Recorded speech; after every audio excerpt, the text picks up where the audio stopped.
My parents skipped my master's graduation for my sister's spa day.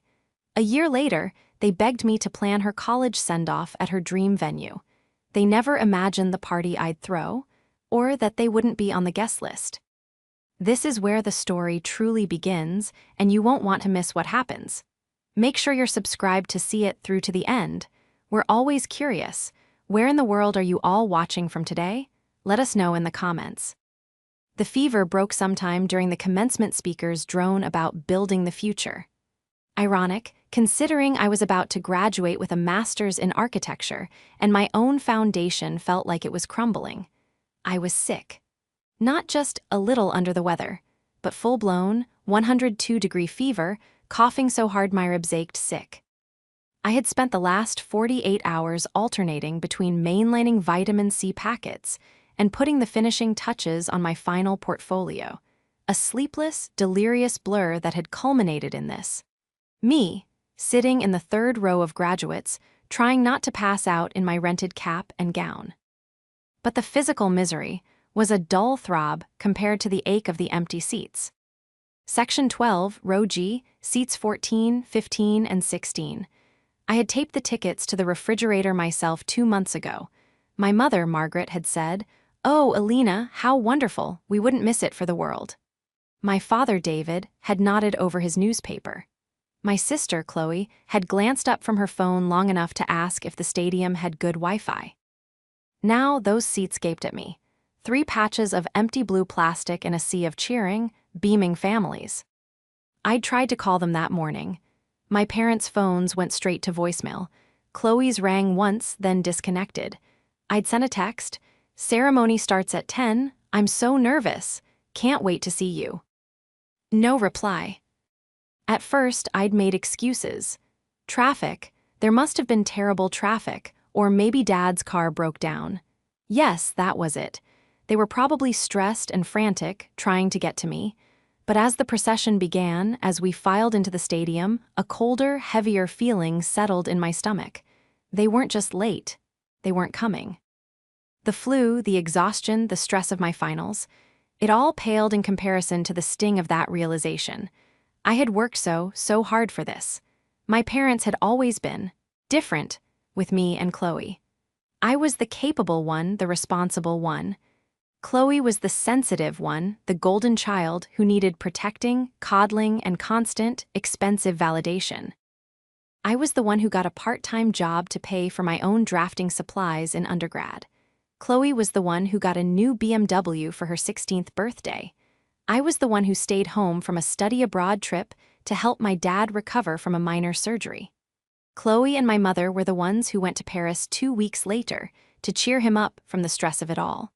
I was the one who understood. I was always the one who had to understand. But this felt different. This was a milestone, a master's degree. I was the first person in our immediate family to get one. I juggled a brutal internship with a full course load, partly to make sure I could afford my own rent, because I knew every spare dollar at home was funneled toward Chloe's potential. Her competitive cheerleading, her private tutors, her ever-expanding designer wardrobe. Alina Russo. My name snapped me back to reality. My row was standing. It was time. I pushed myself to my feet, my legs shaking from both fever and adrenaline. I walked toward the stage, my eyes scanning that empty row one last time. Nothing, just a void. I shook the dean's hand, accepted the diploma tube, and smiled for a camera I knew my family wouldn't be buying prints from. The applause from my classmates was a roar, but the silence from those 3 empty seats was deafening. As I walked back, a wave of dizziness hit me. I fumbled for my phone, desperate for any explanation. A flat tire, a family emergency, anything but the truth I was starting to fear. My phone buzzed in my hand, a new message from Mom. My fingers, slick with sweat, almost dropped the phone. I clicked it open, a wave of desperate, foolish relief washing over me.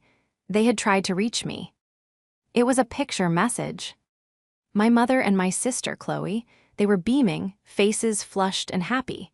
They were wearing thick, white terry cloth robes, their hair wrapped in matching towels. Behind them, a sign etched in frosted glass read, Tranquility Woods Spa and Resort.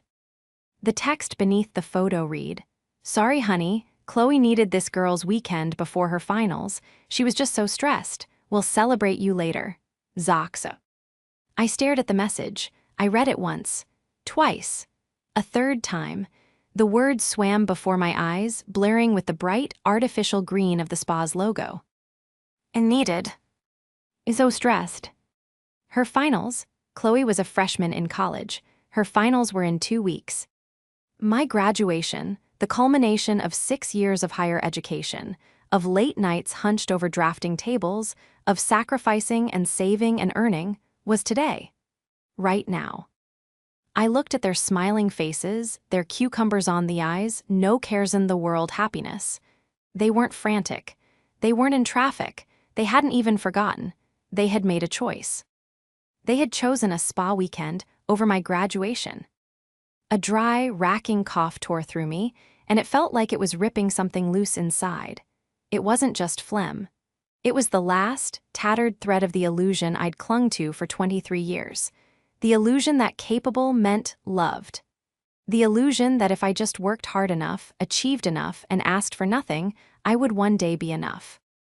Standing there in my cap and gown, coughing into a crumpled tissue as the ceremony ended around me, I realized the betrayal was far colder than the fever.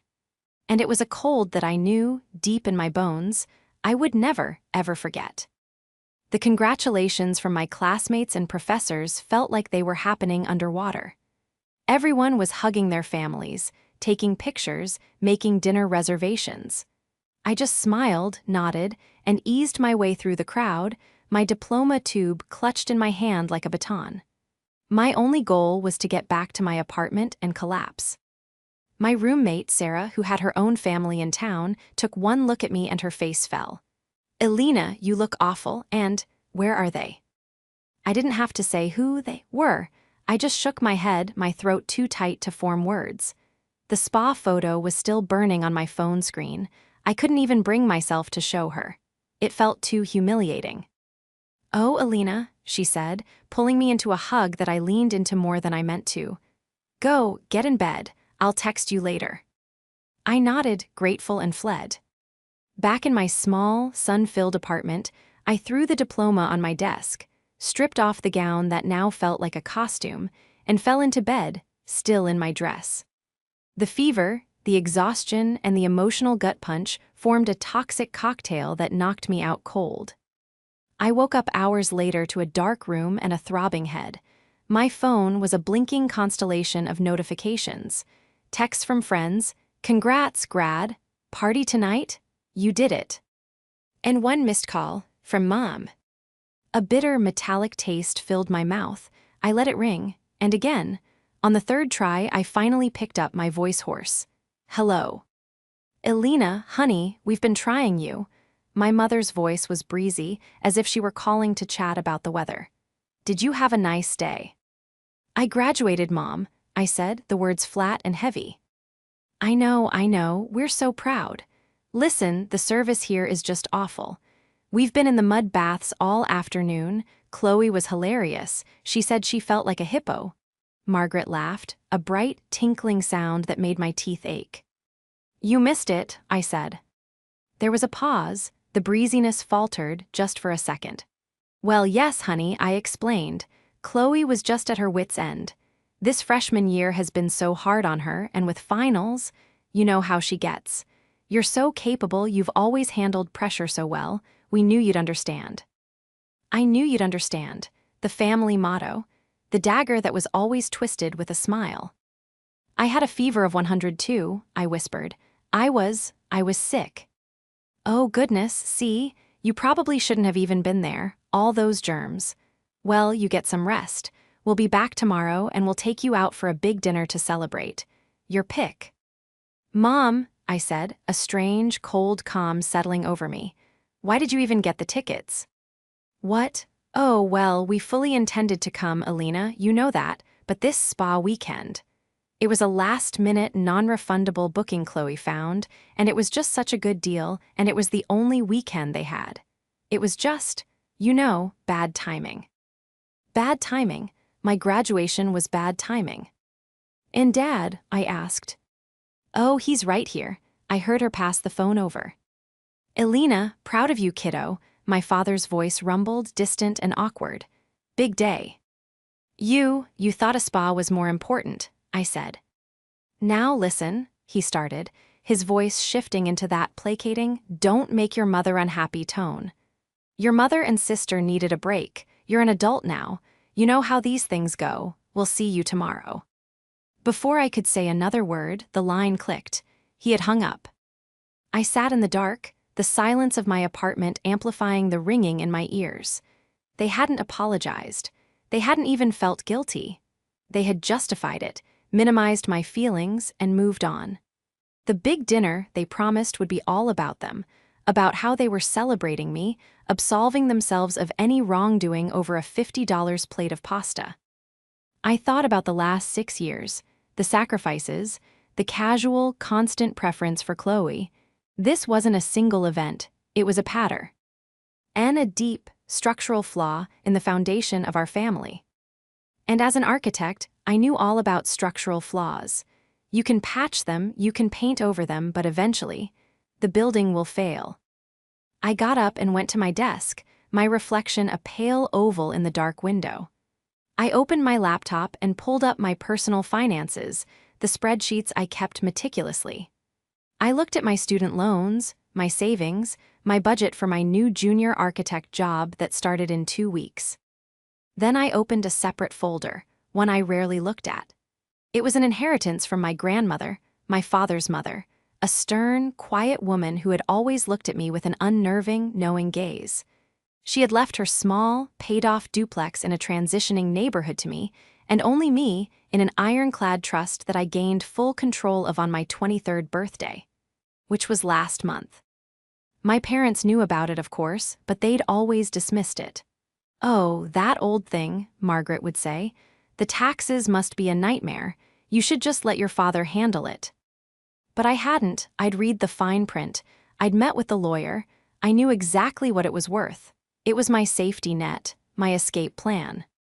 They always saw me as the reliable one, the one who would just understand. They had forgotten about Grandma's gift. They had forgotten I was the one who read the fine print. I closed the laptop, the cold calm still settled in my chest. I wouldn't go to the celebration dinner. I wouldn't text them. I wouldn't call. I would just stop. Stop being the capable one. Stop being the one who understands. Let's see how long it took for them to notice. The big dinner text came the next day. Tuscany Grill at 7, be there? I didn't reply. At 7:15 my phone buzzed. Running late. At 7:45 a call, I let it go to voicemail. Elena, this is ridiculous. We're here. We ordered you an appetizer. Call me. Margaret's voice was tight with annoyance. At 8:30 a final text from Chloe. Wow, way to ruin your own party. Mom's mad. The silence that followed was glorious.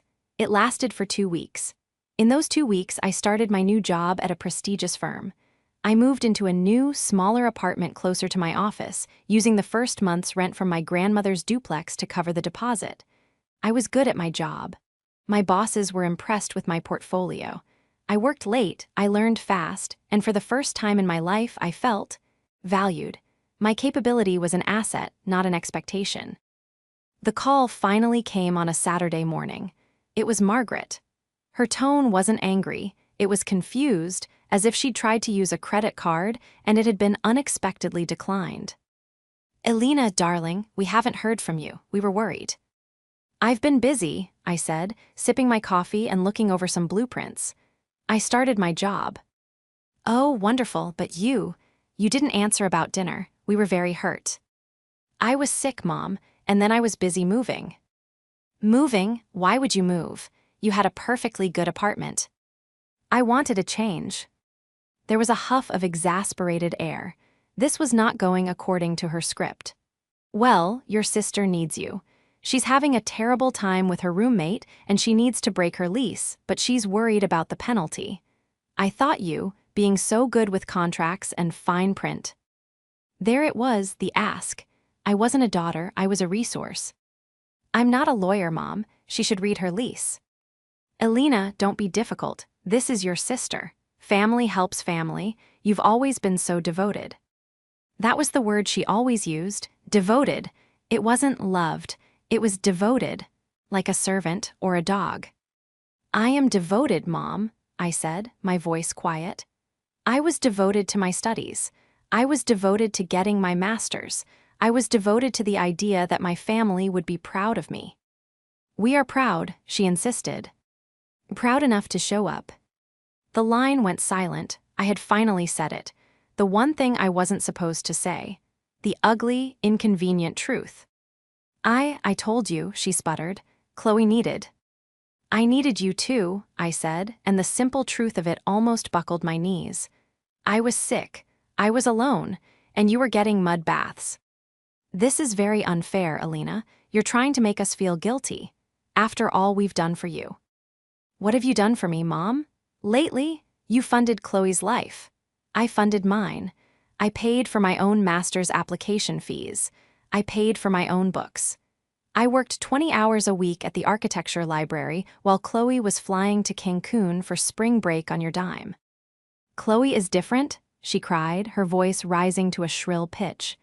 She's sensitive, she doesn't have your toughness.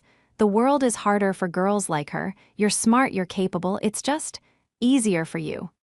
No, Mom, I said, the cold calm from graduation night returning, solidifying into steel.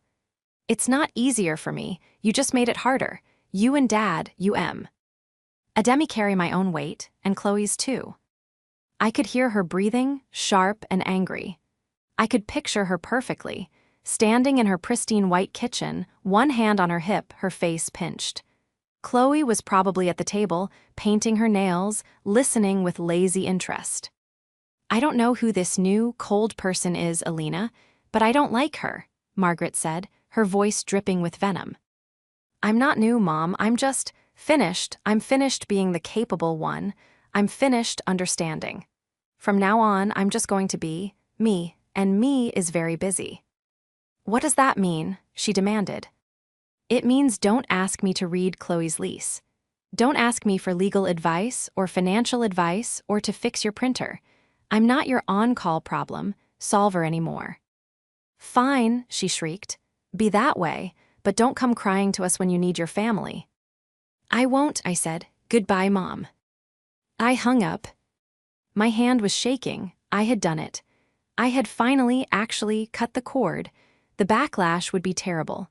My father would call, disappointed. My aunts and uncles would be mobilized, told some sob story about how I had abandoned my sensitive sister. But as I looked around my new apartment, at the blueprints for the project I was managing, at the diploma I had framed and hung on my own wall, I didn't feel scared. I felt free. Chloe, as it turned out, was the embodiment of this family dynamic. She was pretty, polished, and profoundly empty. Her entire life had been curated by my mother to be a series of effortless wins. When she failed a class, my parents hired a tutor and complained to the professor. When she got a speeding ticket, my father paid the fine and spoke to a guy to get the points erased. Her main profession was being effortlessly charming, a skill she'd honed to a razor's edge. She could disarm you with a bright smile, a perfectly timed compliment, and then in the next breath ask for something outrageous. Her interest in my life was always pointed, always focused on what I had that she could use. My car, my professional camera, my connections. This time, they wanted my help, my taste. They had no idea that the one thing I'd been building, all on my own, was a new life. And in this new life, the family helps family sign had been taken down for good. The silence lasted for almost a year. A full, blissful, productive year. In that year, I was promoted from junior architect to project manager.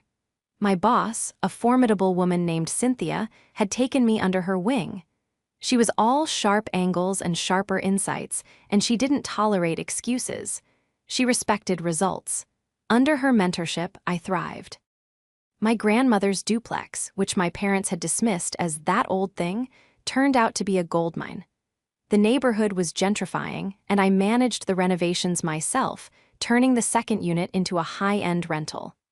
The income, combined with my salary, made me comfortable. For the first time in my life, I wasn't just surviving, I was building wealth. I built a new family, too. A circle of friends from work and my old grad program. We had potlucks, went hiking, and celebrated each other's wins. When I closed on my first investment property, a small condo I planned to flip, they threw me a congratulations party with cheap champagne and a cake shaped like a house. It was more celebration than my own family had ever given me. The old world, my parents, my sister, faded into the background. I heard about them in fragments from my cousins. Chloe, she bounced between 3 majors, racked up an impressive amount of credit card debt, which my parents dutifully paid, and had developed a new, all-consuming passion, her image. Then the prodigal family returned. It was a Sunday. I was at my desk, sketching out a design for a cantilevered balcony when my phone rang. Mom. I stared at the name. It had been a year. My first instinct was to ignore it, but a cold curiosity, the kind an engineer feels before stress testing a weld, made me answer. Hello. Alina, oh Alina, darling, it's so good to hear your voice. My mother's voice was a tidal wave of artificial sweetness. It was the voice she used on bank managers and restaurant hosts when she wanted an upgrade. Hi Mom, what's wrong? Wrong, nothing's wrong. Can't a mother just call her daughter, I've missed you? The lie was so blatant, it was almost impressive. You've had my number for a year, Mom, I said, leaning back in my chair. I know, and I'm sorry, Alina, I truly am. Your father and I, we handled that whole graduation thing terribly. We were wrong. Chloe was, well, you know Chloe, but we're older now. Wiser. This was new, a script I hadn't heard, an apology. It was a strategic move, and I waited for the other shoe to drop. It's just that. Well, Chloe is finally getting her act together. She's decided to transfer to a wonderful art history P. Graham, it's time for her to leave the nest, to finally grow up, and we want to send her off in style. There it was, the other shoe. We want to throw her a huge college send-off party, Margaret gushed. A real you're an adult now kind of event. And Chloe, well, she has her heart set on one place. It's called the Willow Creek Conservatory. Have you heard of it? My pen stopped moving. Heard of it? I practically lived there for 3 months. The Willow Creek Conservatory, I said, my voice carefully neutral, is a historically landmarked building. The restoration was completed 2 years ago. Yes, exactly. It's stunning, all that glass and ironwork. Chloe saw it on an influencer's Instagram, and now she just has to have it. The problem is, well, they're very exclusive. They won't even return my calls. I smiled. Of course they wouldn't. The conservatory wasn't a party hall, it was an architectural masterpiece. It was managed by the city's historical society, and its director, Dr. Alastair Finch, was a notoriously prickly man who cared more about 19th century joinery than he did about Instagram influencers. And Alina, honey, my mother continued, her voice dropping into a conspiratorial whisper, you're an architect now, a big, important project manager, you have such taste, you know people, we were hoping. Well, we were hoping you could. Handle it. Handle it? Just make the calls, book the venue, handle the logistics. You're so good at logistics. It would mean the world to Chloe, it would mean the world to us. A real chance for us to come together again, as a family. The audacity was breathtaking. After a year of silence, they weren't just asking for forgiveness, they were asking for a favor. A massive, expensive, time-consuming favor. A slow, cold, brilliant idea began to form in my mind. It was a blueprint, intricate and precise. Mom, I said, my voice softening, I don't know. Oh, please, Alina, it would be the first step. A way to heal things. Chloe is desperate. She said she can't get inspired for her new life without this party. I can't get inspired. The sheer, unadulterated entitlement. The conservatory is very difficult to book, I said, stalling. And Dr. Finch, the director, he's particular. But he'd listen to you, Margaret pressed. A fellow professional, an architect, not just some mom. She had no idea.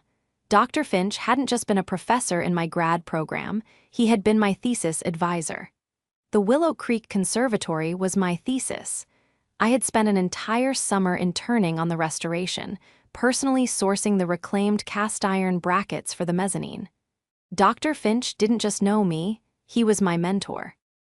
I might be able to make a call, I said. No promises. Oh, Alina, thank you. She was almost weeping with relief.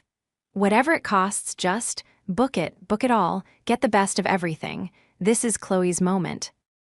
The trap was set, my hand was on the lever. Okay, Mom, I said, my voice full of the capability she'd always relied on. I'll handle everything. I hung up the phone and pulled up a new file on my computer. I opened my contacts and found the number for Dr. Finch. Then I opened my personal trust account. I was going to plan my sister the most incredible, extravagant, unforgettable party. A party she had always dreamed of. And I was going to pay for it all myself. The first step was a phone call to Dr. Finch. Alina, he boomed through the phone, his voice as warm and resonant as the old growth wood he so loved. How is my star pupil? Are you finally convincing that firm of yours to use historically accurate lime mortar? Working on it, Dr. Finch, I laughed. Listen, I have a somewhat unusual request. For you, anything. You're the only intern who ever managed to catalog the archival blueprints without crying. I need to book the conservatory. He sighed. Oh, Alina, please don't tell me you're starting a lifestyle brand. We're overrun. We've had 3 different influencers try to stage a fake wedding here this month alone. Nothing like that, I promise. It's personal. I want to host a private gala. A professional achievement and gratitude event, I'm calling it, to thank all the mentors and colleagues, like you, who supported me through my master's. A gratitude gala? My dear girl, that's the most civilized thing I've heard all year. Of course, take any date you want, it's yours. No charge for the venue, naturally. Consider it a long overdue graduation present. I felt a pang of guilt.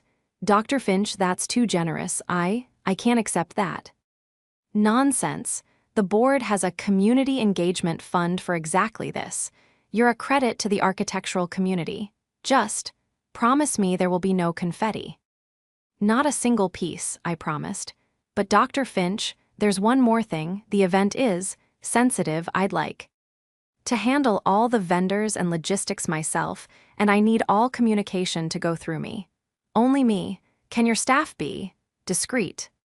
Discreet? Alina, my staff handles the egos of museum donors on a daily basis. We are fortresses of discretion. You're the client, you're in charge. Now, what's the date? I gave him the date, the Saturday before Chloe was supposed to leave for her new school. Step 1, complete. The venue was secured, and it was free. Step 2 was the investigation. I called my mother back. Okay, Mom, I've pulled some strings. It was hard, but I have a provisional hold on the date. Now I need everything. Chloe's dream list. Every vendor, every detail. Dr. Finch is particular. He insists on approving the entire vision, and he'll only deal with me. Margaret was ecstatic. Oh, Alina, you're a miracle worker. I'll have Chloe email you her vision board. The email I received an hour later was a masterpiece of entitlement. It was a 20-page PowerPoint presentation titled Chloe's College Kickoff, the Willow Creek Send-Off. It had everything: a champagne tower, a specific, wildly expensive caterer, a DJ who was huge on TikTok, a flower wall for photos, a custom-designed theme, monarch butterflies for spreading her wings, even a link to the exact 300 sequin gown she intended to wear. It was gaudy, overpriced, and utterly Chloe. And I booked all of it. I called the caterer. Yes, I'd like to book the Grand Connoisseur package. Yes, the one with the champagne tower and the ice sculpture. The event is for Ms. Alina Russo. I called the DJ, I called the florist, I called the rental company for the couture lounge furniture. I put down massive, non-refundable deposits on my personal credit card, the one linked to my trust account. I signed every contract with my name, Alina Russo. The plan was solidifying. This was no longer just a party, it was a statement. 2 weeks before the event, my mother called, her voice tight with a new kind of anxiety. Alina, honey, I was just calling the caterer to discuss, the vegetarian options for your Aunt Susan, and they said they have no record of a party for Chloe. They said the event is for you. That's just a mistake, right? A mix-up. The first confrontation, it was time. No, Mom, I said calmly, sipping my tea. It's not a mistake. The contract is in my name. I'm the one paying the deposits. There was a stunned silence. You're paying, Alina, we were going to pay, thousands of dollars. It is, I agreed. About 20,000 so far, but don't worry, I've got it covered. But how? The question was a squeak. My parents lived comfortably, but they weren't drop 20K on a party rich. They lived on my father's salary and a mountain of carefully managed credit.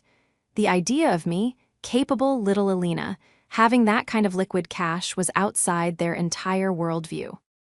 Grandma's trust, I said, the words tasting sweet. It matured on my 23rd birthday, remember? The duplex is doing very well. You always said it was just an old thing, but it's quite profitable. I could hear her brain whirring, trying to process this. On the one hand, her annoying, ungrateful daughter was paying for the whole thing. On the other, this meant I had money she didn't know about, money I hadn't given her. Well, that's wonderful, honey, she said, her voice strained. So generous of you to do this for your sister. Oh no, I said. You're still confused. I'm not doing this for Chloe, I'm doing this for me. What are you talking about? This is the party I never got. The celebration for my graduation, the one you missed. I'm just using Chloe's vision board because, well, why not? She has expensive taste, and I can afford it. The line went so quiet, I could hear the faint buzz of the connection. She finally understood, or at least she was beginning to. Alina, that's not funny, she whispered. I'm not joking, Mom. I've booked the venue, I've paid the caterer, I've hired the DJ, and I've sent out the invitations. But, Chloe's friends, we haven't invited anyone. Don't worry, I said, my voice bright. My guest list is already finalized. Dr. Finch, my boss, Cynthia, the entire team from my firm, all those cousins who actually called me after I graduated. It's going to be a wonderful night. I'm so glad you're all coming to celebrate me. You can't, she sputtered. This is Chloe's party, we'll sue you. I laughed, a real, genuine laugh. Sue me? For what? For throwing myself a party? For paying for it with my money? You're the ones who asked me to handle it. And I have. The contracts are in my name. The money is from my account. It's my party. Chloe, who had clearly been listening on speaker, let out a sound like a tea kettle boiling over. You're a monster, she shrieked. That's my C. Hampegny Tower, my flower wall, you stole my party. Stole it, I replied, my voice turning to ice. That's rich, coming from the girl whose spa weekend stole my graduation. You can't steal something that was never yours, Chloe. You just provided the inspiration. And for that, thank you. I hung up. I clicked send on the final batch of e-invitations. The subject line, you're invited, an evening of gratitude and new beginnings. The trap wasn't just set, the door was shut. The week leading up to the party was a symphony of chaos, and I was its silent, smiling conductor. My phone blew up. First, it was my mother, leaving a string of increasingly hysterical voicemails. They careened wildly from Alina, you are breaking this family apart, to honey, let's just talk about this, we can compromise, and my personal favorite, your father is very disappointed in your lack of couth. Then came my father, the passive enabler, finally roused to action. Alina, his voicemail began, his voice heavy with forced gravitas. This, this stunt, is deeply immature. You are hurting your sister. You are embarrassing your mother. Whatever point you think you're making, you've made it. Now be a good girl, call the vendors, and put your sister's name on the event. He, too, was met with silence. Chloe, predictably, took to social media. She didn't name me, of course. She posted a tearful, black-and-white video to her Instagram story. "Just feeling so betrayed right now," she whispered, a single tear tracing a perfect, glittery path down her cheek.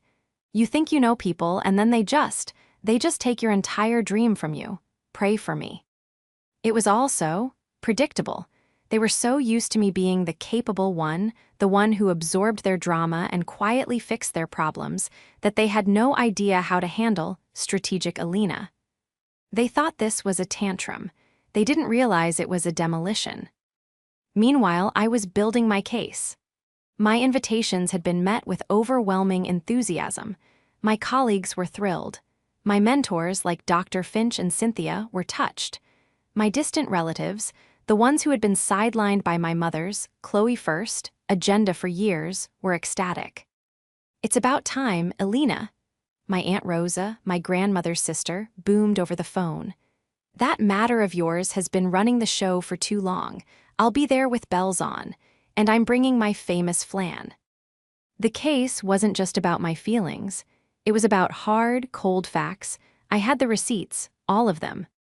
The final confrontation happened, as I knew it must, in person. It was the day before the party. I was at the conservatory, doing a final walkthrough with the florist.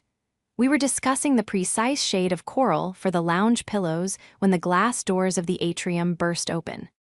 In marched the unholy trinity: Margaret, David, and Chloe. Chloe was in full tragic heroine mode, wearing dark sunglasses indoors and dabbing at her perfectly dry eyes with a tissue. Margaret looked like a general whose army had deserted. My father just looked tired. "Alina," my mother's voice was low and dangerous. "Stop this now." The florist, a lovely man named Marco, looked at me with wide, alarmed eyes.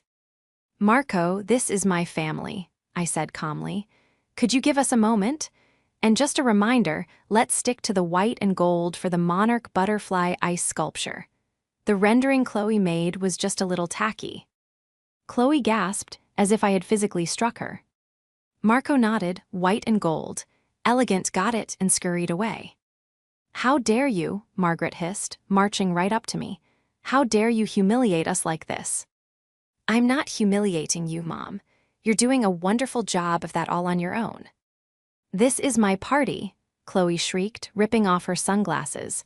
Her eyes were red, but from crying or rage, it was hard to tell. "You tricked us. You used my vision board." "I did," I agreed, checking my watch. "And it was very helpful, though your taste in DJs is questionable, but I hired him anyway. He's very excited." "Alina, this is enough," my father said, stepping forward. "You've had your fun, you've made your point. Now we are here to take over the contracts. We'll reimburse you for the deposits. This party is for Chloe." I smiled. It was time to present the irrefutable proof. "Reimburse me? Oh, Dad, you can't." "Don't be ridiculous. I'll write you a check right now." "You can't," I repeated, "because you can't afford it. And even if you could, the contracts are non-transferable. I'm the client, Ms. Alina Rosso."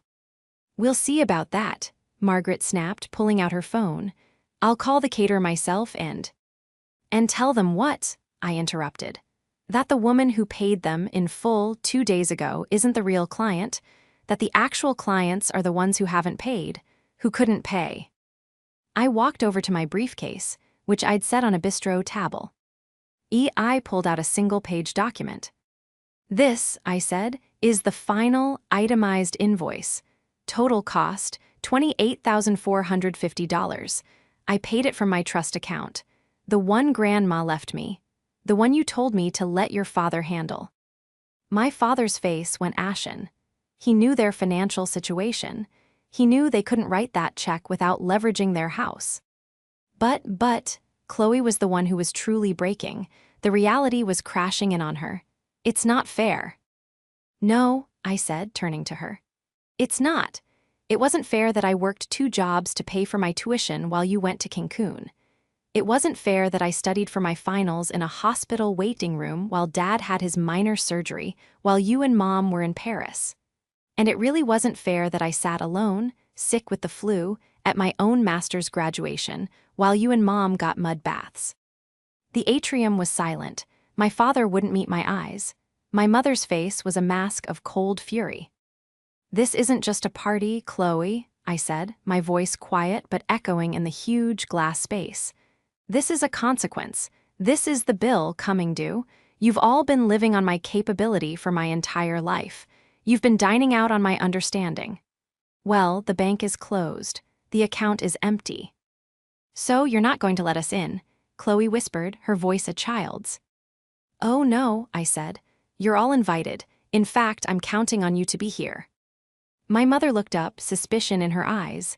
"What?" "Be here tomorrow night, 7 p.m., dressed to the nines. I wouldn't want you to miss it."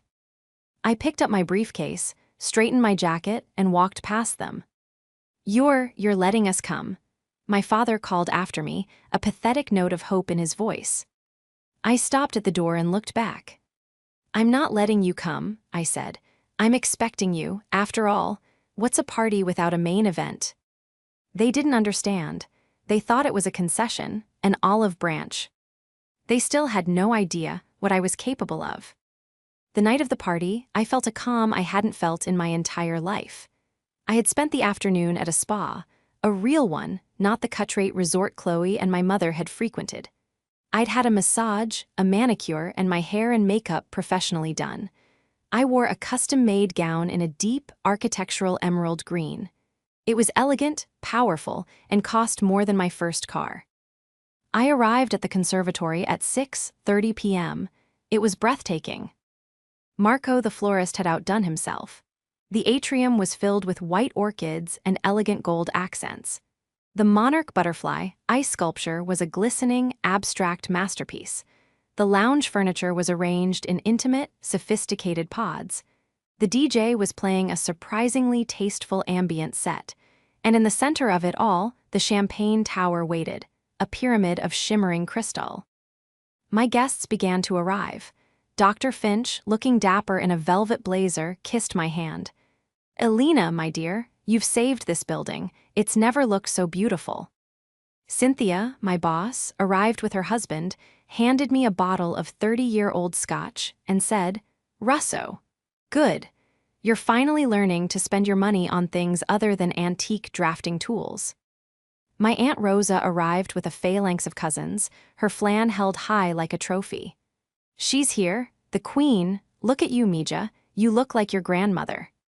The room filled with laughter, with congratulations, with people who were there unequivocally for me. It was overwhelming. At 7:15 p.m., they arrived. I saw them through the glass doors, Margaret, David, and Chloe. They were, as I'd instructed, dressed to the nines. Chloe was in her 300-sequined dream gown. Margaret wore a stiff mother-of-the-bride dress. My father was in his best suit. They looked like a perfect, happy family. They marched to the front door, where I had stationed 2 professional, very large security guards. I'd also hired a lovely young woman named Anya to manage the guest list on a tablet. I watched from the mezzanine as they approached. "We're here for the party," Margaret announced, her voice a little too loud. Anya, the clipboard manager, smiled brightly. "Wonderful, and what's the name?" "Russo, of course. I'm Margaret Russo. This is my husband, David, and my daughter, Chloe. We're the guests of honor." Anya tapped on her tablet. Her smile didn't waver. I'm sorry, I don't have a Margaret, David, or Chloe Russo on the list." "What?" Margaret's voice cracked. "That's ridiculous. This is our party. Elena." She had spotted me. I smiled, waved, and began my descent down the grand, cast-iron staircase. Every eye in the room turned. The music softened. I felt like the star of my own movie. "Mom, Dad, Chloe," I said, my voice amplified just slightly by the atrium's perfect acoustics. "You're here. Wonderful. I was so worried you wouldn't come." "Elena, what is the meaning of this?" my father demanded, his face turning a dangerous Shah. Duov read as he saw the security guards. "Tell this young woman to let us in." "Oh," I said, feigning confusion. "But you're not on the list." "That's not funny, Alina," Chloe snapped. "This is my dress, my theme, you can't just not let me in." "I can," I said, my voice hardening. "Because, as I've explained, this is my party, paid for by my money, at a venue I secured, to celebrate my graduation." I turned to the assembled guests, who were watching with rapt attention. "Everyone," I called out, my voice clear and strong. "Thank you all for coming. As you know, I called this a gratitude gala, and I meant it. I wanted to thank all of you, my friends, my mentors, my real family, for supporting me. A year ago, I graduated with my master's degree. It was a big day for me, but my immediate family, Margaret, David, and Chloe here, couldn't make it." A murmur went through the crowd. Aunt Rosa crossed her arms, nodding slowly. "You see," I continued, "they had something very important to do. Chloe, my sister, was so stressed before her freshman year finals that my parents took her on a spa weekend instead." The murmur turned into a collective, scandalized gasp. Dr. Finch looked positively thunderous. "For a year," I said, looking right at my mother, "I have waited for an apology, an acknowledgement, anything. Instead, a year later they called me, not to apologize, but to ask me to plan this party, Chloe's dream send-off. They wanted me to use my taste, my connections, my capability, to give them this." I gestured to the beautiful room. "And so I did," I said. "I used my connections to get the venue. I used my money, the money from the grandmother they ignored, to pay for it all. I used Chloe's vision board to plan it, and I invited everyone who actually matters to me." "Alina," my father pleaded, his voice breaking, "don't do this." "Do what, Dad? Tell the truth? You taught me that actions have consequences. This is a consequence. You all taught me that family is just a word you use to get something. Well, I'm learning to use it too, and my family is in this room. You are not."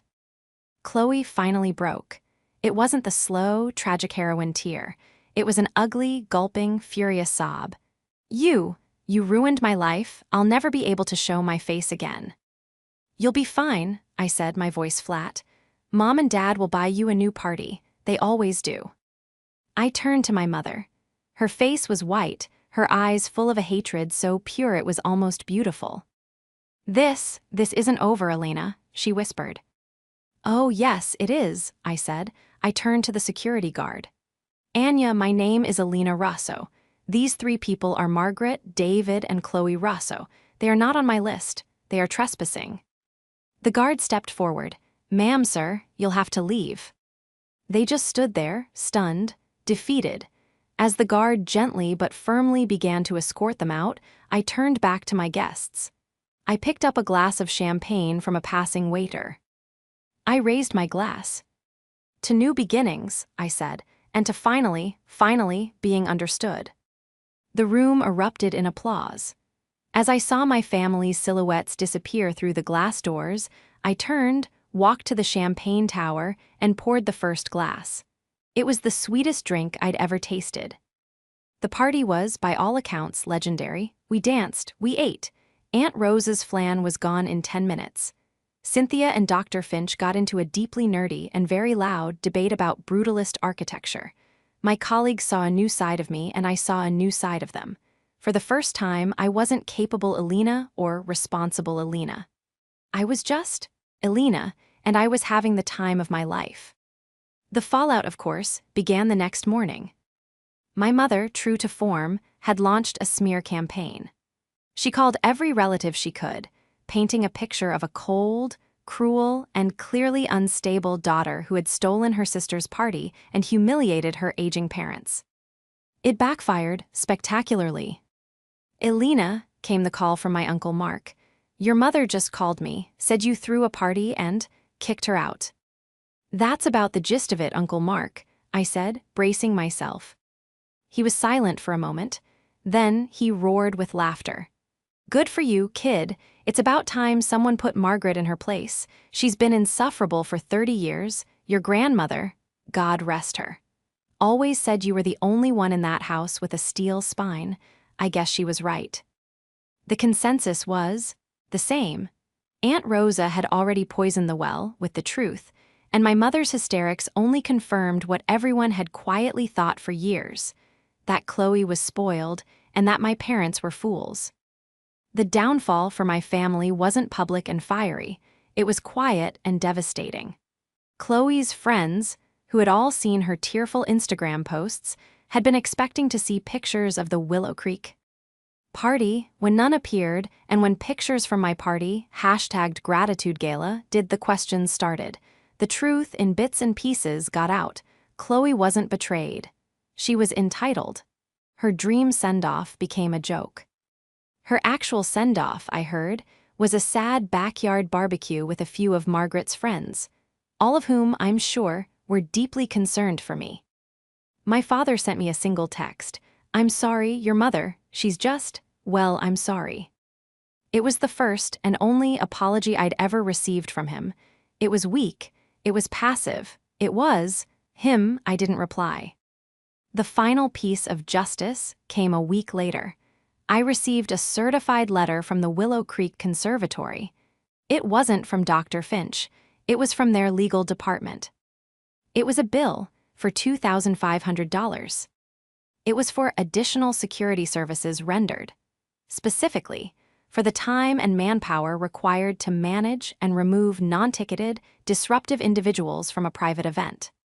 They had also, at my request, included damages to landscaping, as apparently my mother had knocked over a very expensive potted olive tree in her fury.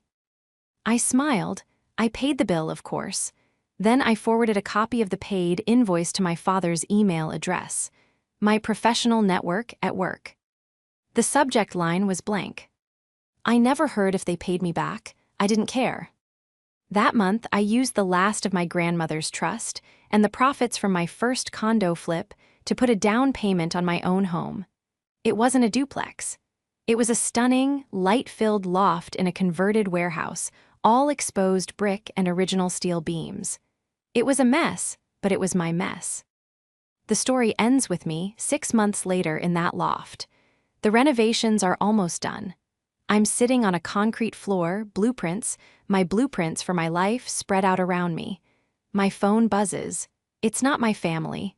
It's my friends wondering when my housewarming is.